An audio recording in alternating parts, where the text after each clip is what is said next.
Welcome to the Tech Egg. Don't get scrambled. Enjoy the video. In this video, I will show how to make blooming flower nails, only way. Start by prepping nails with a base coat, light buffing, and removing oils with alcohol. Choose 2 to 3 coordinating pastel polishes and a contrasting color for centers. Thin brushes and dotting tools make petals easy. Practice petals on a palette first, then work from the center outward.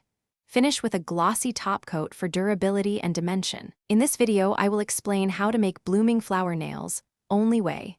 Work on one nail at a time and keep the polish slightly wet for smooth petal blending. Use a tiny drop of color and drag the brush outward to form each petal with gentle pressure. Layer colors for soft gradients, then add a small contrasting dot in the center for dimension. Clean edges with a brush dipped in remover. In this video, I will help with finishing touches for blooming flower nails, only ways. After flowers are dry, carefully remove excess polish around the cuticle for neat lines.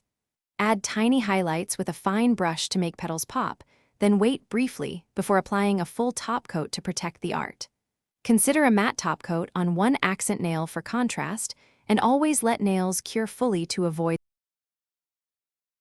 Thanks for watching. Consider subscribing if I helped unscramble your problems.